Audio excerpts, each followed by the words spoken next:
Woo! Powerful. Very good.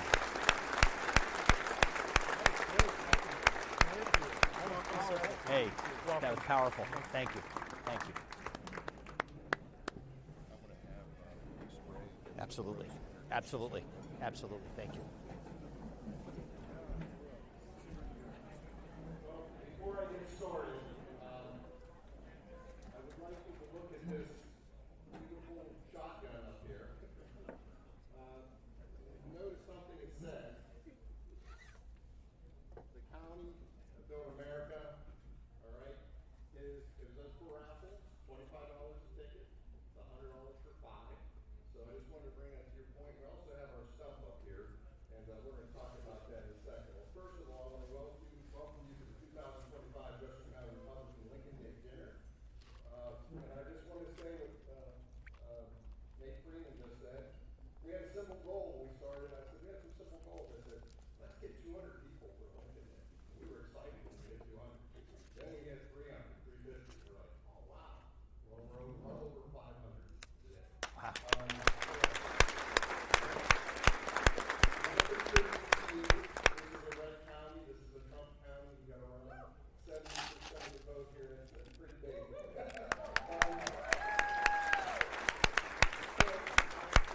Some of you might not know this, but there were some mottos or stumps or slogans, and we have our stump for this year. I'm going to get to that, but I would like to read some of those to you, some of our slogans. First of all, we used to say Jefferson County values are Republican values. Then we said Jefferson County values are Republican values. Then we said Jefferson County values bring us together, and that was our motto as we evolved. Now we're looking at something. What's our slogan now? The county making America. And that refers to the to the other counties. It's not just us in the steel belt, but think of the steel that was produced from this area that built America, but also built other countries. Think about that for us. That's amazing. So last year, I'm going to bring that to the point. Last year I stated from 1950 to 1970, the peak of those decades, Steubenville and Jefferson County had more millionaires per capita in the entire world. It's a fact. That money gave birth to a school, a college of Steubenville, which is now Franciscan University of Steubenville, one of the great Catholic universities in the world. I'm very optimistic about our future because of the leadership in this room and in Ohio. I'm looking forward, I'm looking forward, I believe we have turned the corner. I believe Jefferson County's future and Ohio's future lies in energy, AI, and other technologies. Now I want to speak to our future governor and the leadership in this room. Thank you. Jefferson County.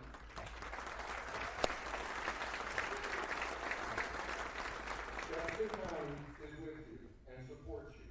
We will work with you to make the great state of Ohio even better and help us help you make Jefferson County great again.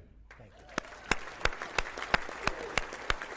We're going to ask you to introduce Secretary Frank LaRose and Treasurer Ramaswamy, and they are going to introduce our keynote speaker.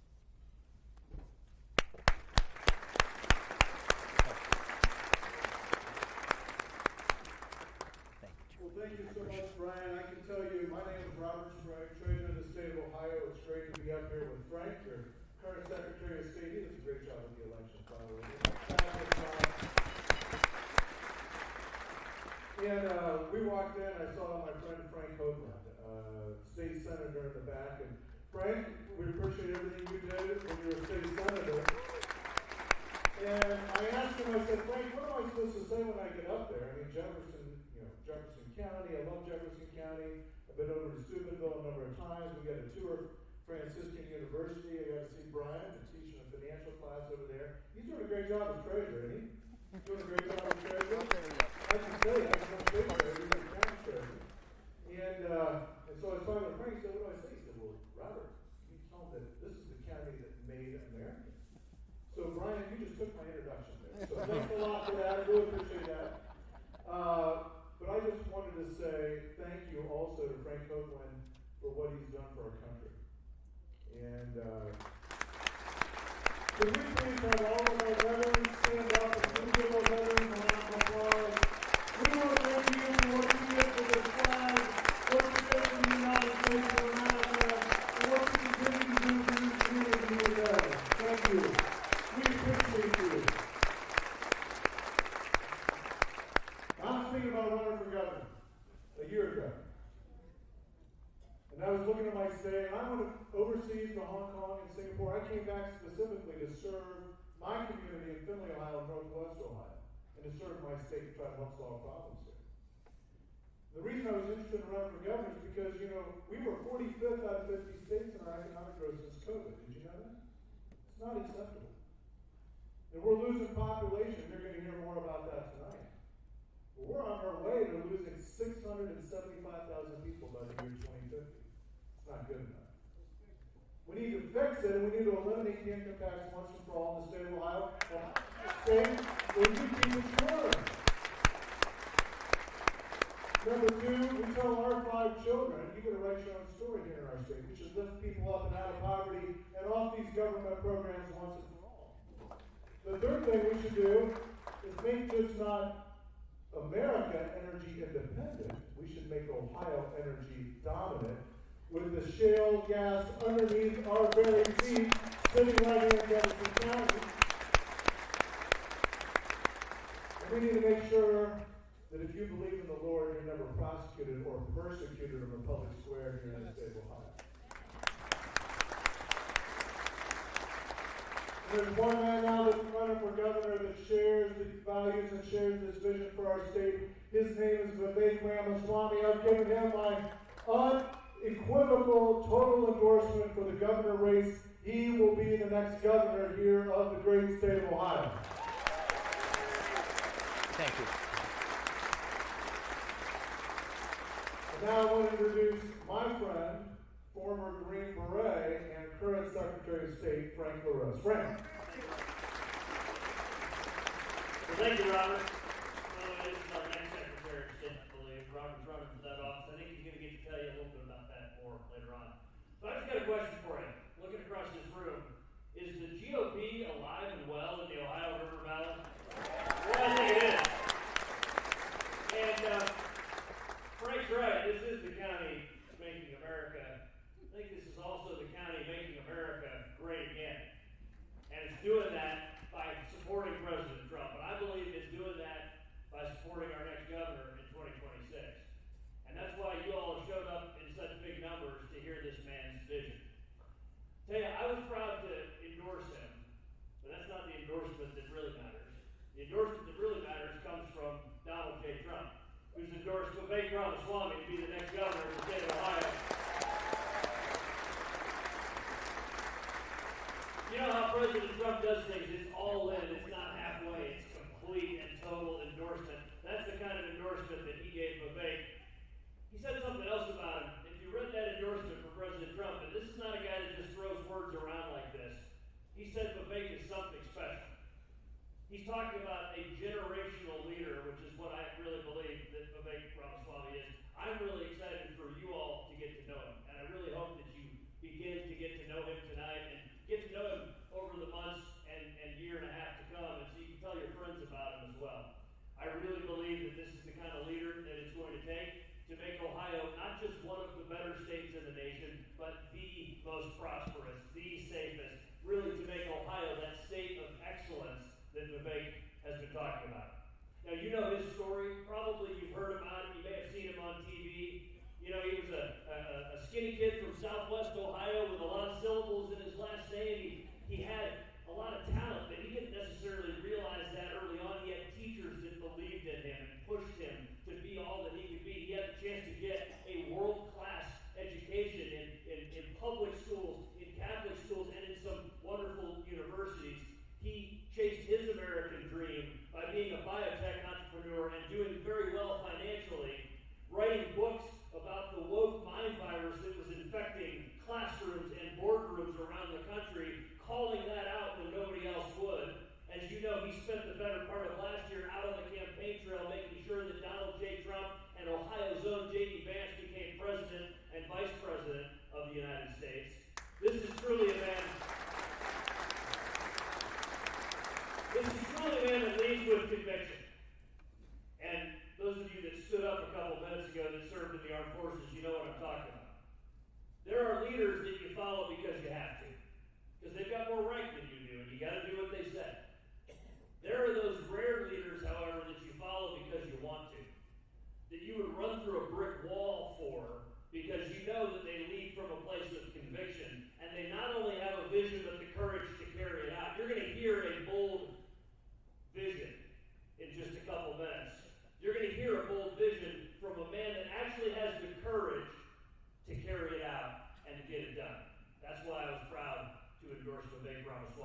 and gentlemen, Vivek Ramaswamy. Thank you. Thank you. Thank you. All right, my man. Good to Good have to you. see you, man. Thank you, man. Thank you. Very kind. Thank Absolutely. you, man. We got your From the back, heart. all right? Yep, thank you. Thank you. Wow. Look at the snow. Wow. Thank you. Gentleman in the back, what's your name, sir? Veteran back there? Jim, give Jim Bailey, we met on the way in, and his son, a round of applause. Every veteran in this room, give them a round of applause. Vietnam War veteran right there. Thank you, Jim. Great to see you again. It's good to be here. It's an honor. I want to recognize the people on this stage who are going to be not my partners, but our partners in leading our state. Frank Rose, thank you for that kind introduction. He's a great Secretary of State.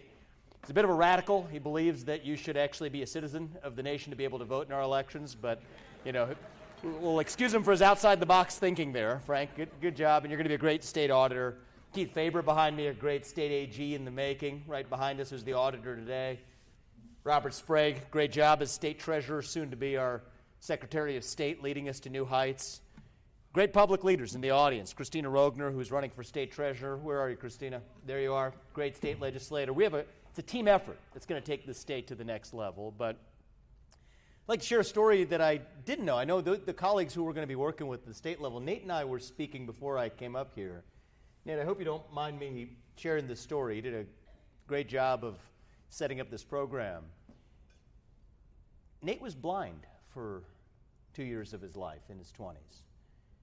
He isn't today. He functions as a great member of the Central Committee in this county, and I asked him what led him from suffering from blindness back to sight, and he said it was praying to God. He's a pastor today. He had conviction. It was through God's will that the surgeons who cured him allowed him to achieve what he has today. And in some ways, I think that Nate's story, which he was just telling me before we came up here right now, is the story of America's revival in the last few years. We went through a couple of years of blindness in our own nation. When I look at the last 4 years, the last time I came to this part of the state, we were in the middle of a national identity crisis in this country. Faith in God, patriotism, hard work, family had all but disappeared in so much of the nation. Our young people in my generation, I'm 39 years old today, I'm a millennial. People in our generation, we were longing to be, thank you very much. I appreciate that. I appreciate that. Thank you. Thank you. I think I got an accidental happy birthday. It's not, I didn't mean to suggest it was my birthday today, but soon to be 40 this year. But you know, think of people in our generation as we lost our sense of belonging, our sense of conviction in the country, hungering to be part of something bigger than ourselves. Yet so many in my generation had lost their sense of even what it meant to be an American. Less than 16% of Gen Z said they were proud to be an American. We had a 25% recruitment deficit in our own U.S. military, and that was unacceptable to me. And that's why I spent the better part of last year making sure that we sent Donald Trump back for that second term as our 47th president of the United States. And now we're on the cusp of this golden age for the future of the country. I genuinely mean this when I say this. I'm not a fake optimist guy. I'm not an It's Morning in America guy for the sake of saying it. But I truly am as optimistic as I've ever been for the future of our country. Not just the next 4 years, but the next 40 years, the next 400 years for our country's days. We're still young as a nation, still on our way up, still on our way to that shining city on a hill, still on our way to a golden age whose best days, even in our state, I believe are still ahead of us. But it's going to require every one of us to step up and actually seize it. It isn't going to happen automatically. We're not going to be saved by one man coming from on high, either from the White House or the governor's mansion, to save us. It is going to be because all of us, every one of us in this room, steps up to play our part in the revival of our state and our country. It's going to be federalism that leads the way. Right now, President Trump is kicking out a lot of the programs from Washington, D.C., back to the states and to the people where they belong. Look at the Department of Education last week. It was a beautiful thing to watch.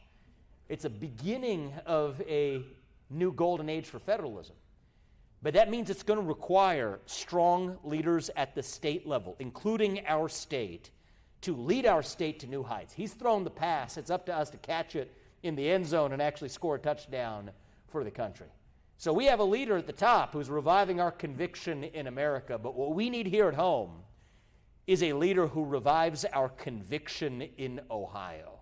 And that is why last month I declared my candidacy to become the next governor of a great state at the heart of the greatest nation known to the history of mankind. The state where I was born and raised. The state where I'm raising my two sons, our state of Ohio. We will lead Ohio to be the top state in the country to raise a young family, to grow a new business, to generate wealth and keep that wealth with pride, to give our kids a world-class education as they deserve in math and reading and writing and critical thinking, where we give them the tools not to see themselves as victims but as victors in a competitive global economy, where we embrace meritocracy, where we embrace the sectors of the future, from semiconductor production to AI to aerospace, the state where patriots across this country, including from Florida and Texas, will flock to and flock back to right here in our own home state of Ohio.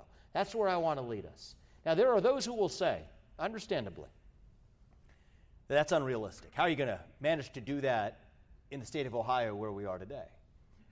Well, I'll remind you, it wasn't long ago that Ohio actually was that state of excellence in America. We were the state that led the first industrial revolution, including parts of the state right where we are here in Jefferson County. At the turn of the last century, we were the wealthiest state in the Union, the third most populous state in America, an economic powerhouse at the heart of our nation, with fertile farmland, great natural resources right underneath our ground, leading the way in that first industrial revolution. Even in the 1950s, 6 of the top 15 wealthiest cities in America were right here in our own home state of Ohio. Toledo, on the other side of the state, was the glass capital of the world. Akron and rubber capital. Youngstown, Cleveland, steel capitals of the world. Dayton, the computing power engine that powered the Industrial Revolution. My hometown of Cincinnati was known around the world as the Queen City, the consumer products capital of the Western Hemisphere, known in the United States as Porkopolis, powering our food supply chain. That's who we were. We were the pioneers, the explorers, the unafraid, the people who no bureaucracy or government would dare to stand in the way of from achieving the maximum of our potential. And it is not an accident that when our state is leading the way economically, then our kids who grow up in this state gain a self-confidence to achieve what we think is impossible. We were the state that sent Neil Armstrong to the moon to be the first man in human history to walk on the moon. John Glenn to orbit the Earth, the first American to ever do it. The state of the Wright brothers. Think about that, the gumption it takes as a kid to say, I see cars driving around. No, but I'm going to imagine we're going to be flying, and I'm going to be the pilot who's actually flying it. That I'm not just flying in the blue sky that we can see, but I can go to the outer frontiers of outer space. We were the state of excellence in America, and I believe we can be that state again. We have the same gifts. Thank you. We have the same gifts we did. The same gifts we did the first time around, we have it right now. The same fertile farmland underneath our ground, the same natural resources, oil and gas included, the same great geographic location at the heart of the greatest nation known to man, with 60% of North America's population, not just America's, North America's population, within a single day's drive of where we're sitting right now. The same Erie Canal to New York City, the same Ohio River to the Mississippi.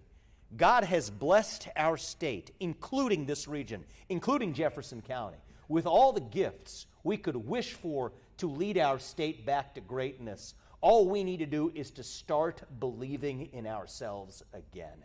And I will tell you this, I'm not running to be the mayor of Greater Columbus.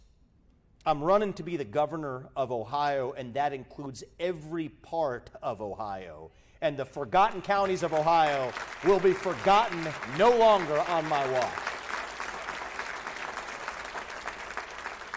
That is my moral duty as your next governor. We are in the middle of a second industrial revolution right now in this country. I think it's going to be a beautiful thing to watch.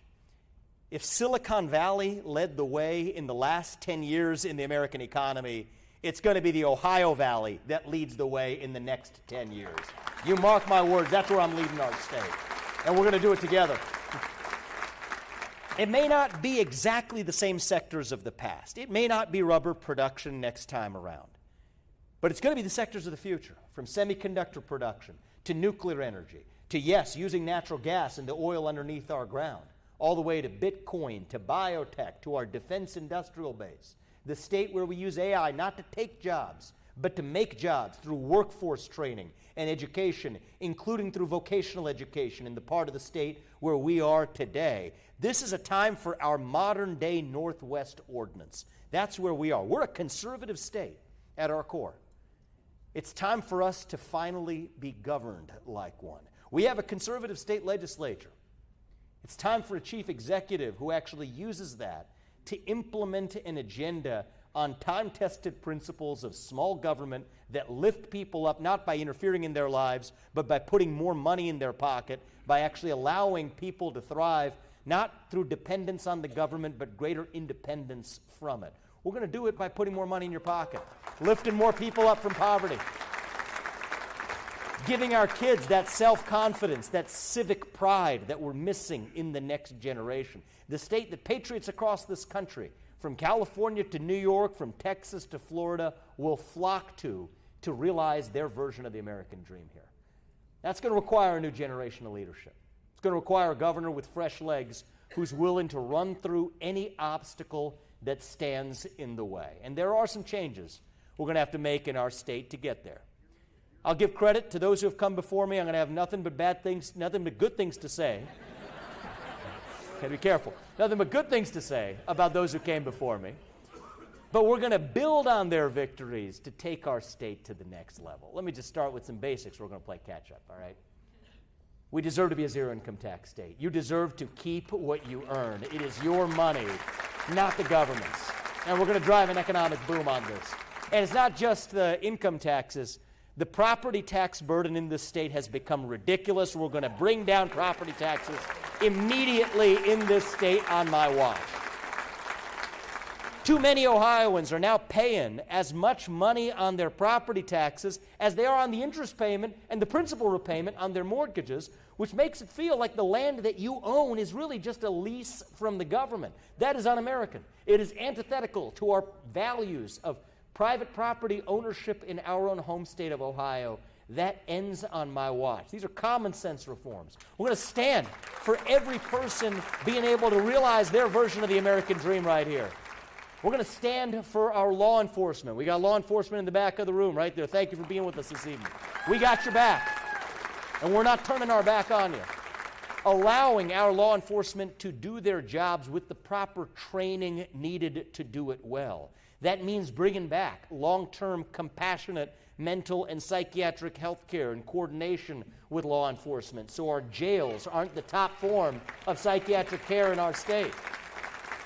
We have to have the courage to do what's right, even if it's controversial in some circles. We're going to end the war on work. Think about reattaching work requirements to Medicaid and to welfare so that we put people back to work instead of paying them more money to stay at home. It's table stakes for bringing our state back. Thank you. And there are those who will say that's not compassionate. No. I'll tell you this. I'll tell you what's not compassionate is to make somebody permanently dependent on the government. That's not compassion, that's cruelty. Once in a while, people do it from time to time in their life, need a hand up, but that's different from a permanent handout. What's driving the depression epidemic, anxiety, fentanyl usage, opioid usage, addiction, suicide, is that sense of loss of purpose and meaning in our state. We got to fill that by putting people back to work and reviving that sense of purpose, that sense of human dignity. Get the regulatory state out of the way so businesses are able to hire those people who want to get back to work. For every new regulation they try to put up on my watch, we're going to require that we cut at least 10 more in this state because it's time to make Ohio the home of a business boom in our state. I want this to be the state where we build, where you can build a new home, where you can build a new company, build a new startup, build a new manufacturing plant, build wealth, build a family, build a life in the mold of the American dream. The state where you know that if you work hard and play by the rules, you get to have a good life and get ahead with honor and dignity, with that bone-deep conviction that your kids will go on to live an even better life than you did, not by going to some other state, not by going to some other region, but by staying right here in Ohio, and yes, right here even in Jefferson County, to realize the fullest version of that American dream. That is what I want for our state and every region of our state. The state of manufacturing dominance, AI dominance, energy dominance right here in Ohio, using those natural resources under our ground. This isn't just an academic exercise to lift up our GDP. These are vital improvements to our economic and social fabric in this state. So we don't have Little League teams shutting down because they can't find a company to sponsor them anymore. So a mom doesn't have to think twice before having that second or third or fourth kid, for fear of the cost of a new stroller or buying a bigger car. Where every parent has that conviction that their kids will go on to live that better life than they did. That's the true American dream. Now, to get there, there's one critical element that we've got to turn around in this state, and that is the crisis of educational achievement in the United States of America. It's not just our state. I was talking to a smaller group of you beforehand. 75% of our 8th graders right now are not proficient in math. You have kids in other countries where English isn't even their first language, doing better on English proficiency than our own students here. An average student in China is now 4 years ahead of the average student here in terms of academic performance. Think about that. A 7th grader here is performing at the equivalent of a 3rd grade academic achiever in China. That's unacceptable. And I just refuse to sit by and stand by and watch as China and other countries laugh at our gradual decay into oblivion. No, we're going to turn that ship around. We're going to do it right here in Ohio, where I will lead Ohio to be the top state in the country and in the world, where we give our kids a world-class education in the foundational subjects of math, reading, writing, physical education, and financial literacy right here at home in our own home state. We're going to do it and go the distance. Thank you. Thank you. We're going to take our school choice programs to the next level, where every parent deserves to choose where their kids go to school, including homeschooling as a viable option for parents who want that for their kids.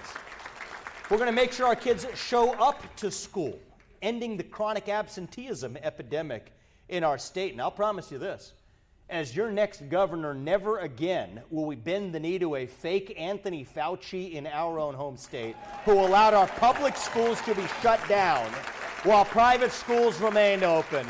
She should never come anywhere near the levers of power in this state again, all right? And I will welcome her as my opponent in this race to be the next governor.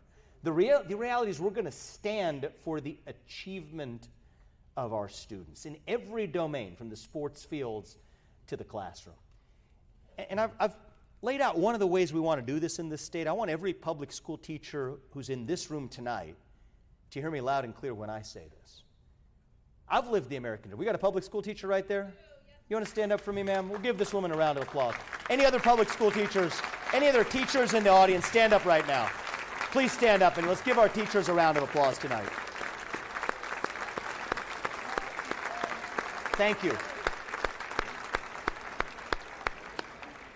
Thank you to our teachers. These are our heroes on the front lines of cultivating our most valuable national asset. That's the next generation. I'm a father of 2 sons. I got a 5-year-old and a 2-year-old. I've got skin in the game. My older son is going to be in high school by the time I'm done with 2 terms as governor. I want to make sure that we're actually having them grow up in the state and the country we wish to create. I talk about the American dream. You know, I've lived the American dream. I'm grateful for it. President Trump, Elon Musk. We could talk about the businessmen and the leaders who have lived the American dream. Is it possible to live the American dream as a public school teacher today? I don't think it's really true that you can. Not today, when the starting salary for a public school teacher is under $45,000 right now. There's no way if you're bringing children into this state, into this country, in the household where you're going to be able to do that as the breadwinner of your home. There's no sense of, the American dream is not just about green pieces of paper, to be clear. It's not that just because you make the most money, that's even better version of the American dream. No. It's about conviction in your purpose as a citizen. That's what the American dream is about. But there's some basic level of financial attainment that's also required to be able to live the American dream. And yet we live right now where arguably our most important profession for the next 40 years are the teachers on the front lines of educating our next generation of young students. The number one factor affecting student performance outside the family, which is number one, the number one outside the family is the quality of a teacher. And yet, we're not even paying salaries in our public schools that allow for those teachers to be actually rewarded in a way that allows them to live the American dream. And so I've proposed here, against that backdrop, that we need to implement merit-based compensation, performance-based pay in our state, so that the very best teachers are able to be rewarded way more than they are today, as they deserve to be. But that means we need to focus on how we're spending that money, where less than 50% of the money that we're spending on public education right now even goes to classroom instruction. That's insane. It doesn't make any sense. We ought to create a magnet. We'll be the first state in the country to do it. Not a single state in the country does it today. Merit-based compensation for teachers. We'll be a magnet for the best educators across the nation, which is what we owe to our kids, so they can excel in math and reading and writing. And we won't forget about physical education either. Implement PE at a young age, starting in kindergarten. Bring back the presidential fitness test, including the pull-ups. And I'm serious about that. That's maybe not everybody's going to be able to do the pull-ups. I did mine this morning, but the fact of the matter is mental health and physical health go together. It's not just physical health, it's mental health too. It's making sure that we first of all, get the cell phones out of the classroom. There's no argument to have cell phones as a source of distraction and baiting our kids with ADD in the classroom. Fill that deficit of purpose and meaning. Revive civic education that teaches our young people to be proud of our country and our state rather than ashamed of it. Replace the woke indoctrination and victimhood psychology with actual U.S. history lessons, actual U.S. civics that revives in our young people a sense of pride in our country that they deserve to have. Say, as we did tonight, we said the Pledge of Allegiance. We started with the prayer. How about a Pledge of Allegiance and at least a moment of silence in every one of our schools every morning in our public schools across the state? It's not too much to ask. And we'll get that done on my watch as your next governor. In fact, every child who graduates from an Ohio public high school on my watch will be required to pass the same civics test required of every legal immigrant who wants to become a naturalized citizen in this country. You got to know something about a country, to be proud of that country, to love that country. And once we light that fire under the feet of our K through 12 education system, and I was a product of public education through 8th grade. I had teachers, Mrs. Kinney in 6th grade, who changed my life. She saw potential in me I didn't know I had. She lit that fire under me, as sometimes a kid needs at a time in their life, to help me live the American dream. After we light that fire under the feet of our entire educational system now, that's going to lay the foundation for post-secondary education as well. Not just to have the best universities, as I think we ought to in Ohio, but also to provide a path for every son and daughter of Ohio who wants to become a mechanic or a welder or an electrician or a plumber or a carpenter, to have their path to the American dream as well. Integrate earn while you learn programs into high school, 10th, 11th, 12th grade, giving kids the skill set they need to enter the workforce without having to rack up necessarily four-year college debt. And the occupational licensing requirements. I don't refer to these professions as the trades. I would encourage you not to call it that either anymore. I call them professions, because that's what they are, deserving of the same degree of dignity and respect as somebody who goes on to become a doctor or a lawyer or a banker. And it's not that one of these paths is, it's not that one of these paths is more or less elite than the other. That's a trap that we can fall in. It's not that one of these is good and the other one is bad, or that the other one suddenly became bad and the other one became good. No. They're all elite in the state of Ohio. They're all elite in the United States of America. We want our state to be the state where every son and daughter who wants to become a doctor or a lawyer or an entrepreneur or a scholar of chemistry or literature or anything else has the path to do that with the best universities in the country right here in our home state, while also every son and daughter of our state who wants to become a welder or an electrician or a mechanic has a path to do it as well. That's what a true meritocracy is about. It recognizes that every one of us, every one of you, has your own unique God-given gift, distinct from every other person in the world.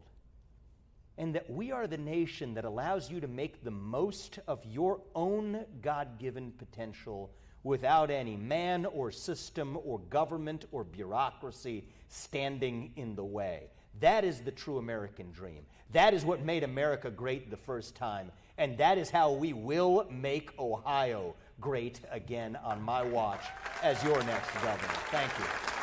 I appreciate it. Thank you. Now, I want to share with you some topics. I mean, I think that we're ready to speak not just to the people who are in this room. Thank you, solid constitutional conservatives, fellow Republicans, like those of us on stage, but to the people who maybe aren't in this room, who share some of the same challenges that we all face together in this state. I think there are three principal challenges that, frankly, nobody in either political party has talked about or addressed enough in our state. I was talking about it with a smaller group of you. I wasn't planning to talk about it tonight, but several of you encouraged me to do it, so I'm going to use tonight as an opportunity to really speak to the entire state, not just the Republicans in our state. I'm not running to lead the Republican Party of Ohio. I'm running to lead the entire state of Ohio. The three main problems we face that nobody's talking about are, number one, our demographic problem in this state, where we are a shrinking state in our population, and this region of our state is shrinking in its population as well. It's uncomfortable to say.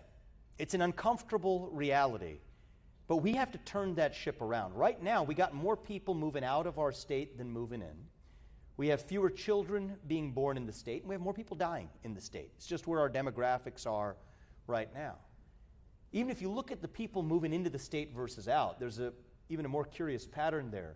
The people moving out of our state are generally younger, educated people. The people who are moving into our state tend to be more dependent on government aid.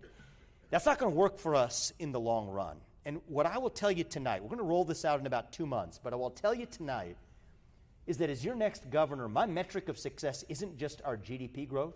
It is going to be the number of people who move into our state versus out, the number of children born into families in our state, and the number of those kids who go on to remain in our state to live their American dream here in Ohio, not just in the center part of our state, but in every part of our state. That's the standard I want you to hold me to as your next governor. And by the end of my first term, I believe we will go from a state of 11 million people to 15 million people with patriotic Americans having kids in this state and moving from other states right here to pursue economic opportunity. That's how we rebuild this region, and it's how we're going to rebuild our economy. And we're going to lay out in about 2 months exactly financially how we're going to accomplish that. The second problem and worry that I have for this state, it's not a popular campaign topic, but it's the truth. I'm going to tell you, this is top of my mind as your next governor, is we face a real risk that our electric grid in this state isn't ready for what's actually coming.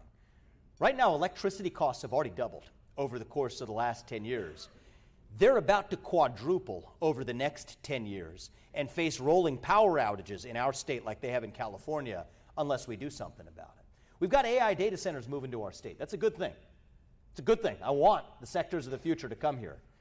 But that will make a level of demand on our electric grid of a kind that we have not seen in the history of our state, coming at exactly the time, and you here in Jefferson County understand this, right at a time when we've also cut off and reduced the supply of baseload power generation.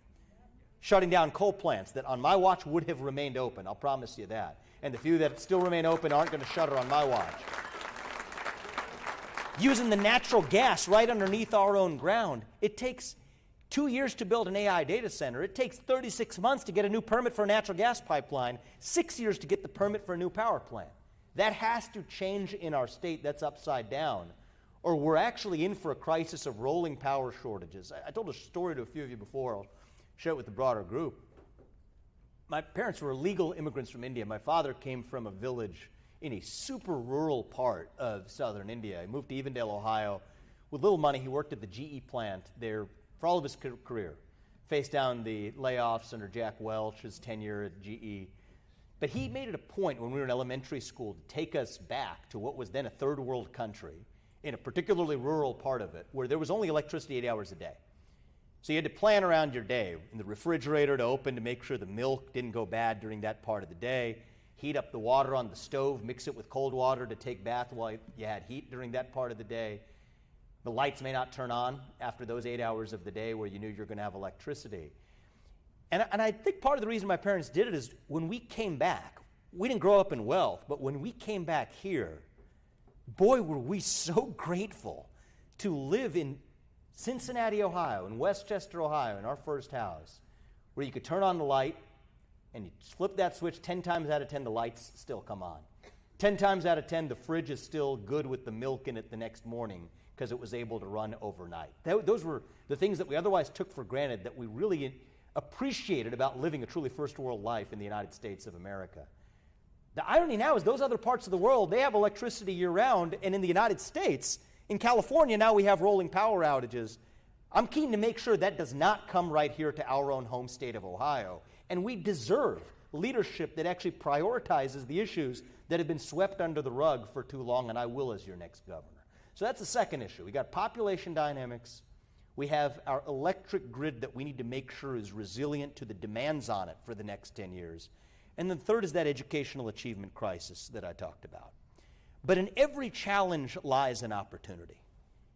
Imagine if we actually take up the model of merit-based pay for our teachers, rewarding the best teachers, becoming a magnet for the best educators across the country, hardening our electric grid to every one of those threats, and making sure the companies that are investing in AI data centers here are also investing in our own power grid for the long run, leading and getting the natural gas right underneath from our own ground in the eastern part of this state, empowering the rest of our state right there with it, leading the way in small modular nuclear reactors to make sure that we have the strongest and most resilient electric grid for not just the next 4 years, but 40 years in our own state. The state where you know you're able to generate wealth, keep the wealth that you earn by bringing down the property taxes, the income tax down to zero, putting more money in the pocket of the next generation so young people stay in the state and flock back into the state. So our workforce is a place where companies come to actually hire those people here in Ohio. We have an opportunity to set a standard and to lead the next industrial revolution like we did the first. And that's my message to every son and daughter of Ohio tonight, is that the American dream is your birthright in this state. A world-class education is your birthright in this state. Success is your birthright. Freedom is your heritage. And excellence is your destiny. This is not a small vision for our state. It is an ambitious vision because that is who I believe we really are as Ohioans and as Americans. We're not victims, we're victors. We don't whine, we win. That is who we are at our core.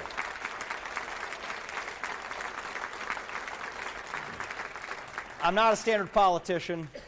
I don't read pre-scripted speeches. I'm going to tell you what I think.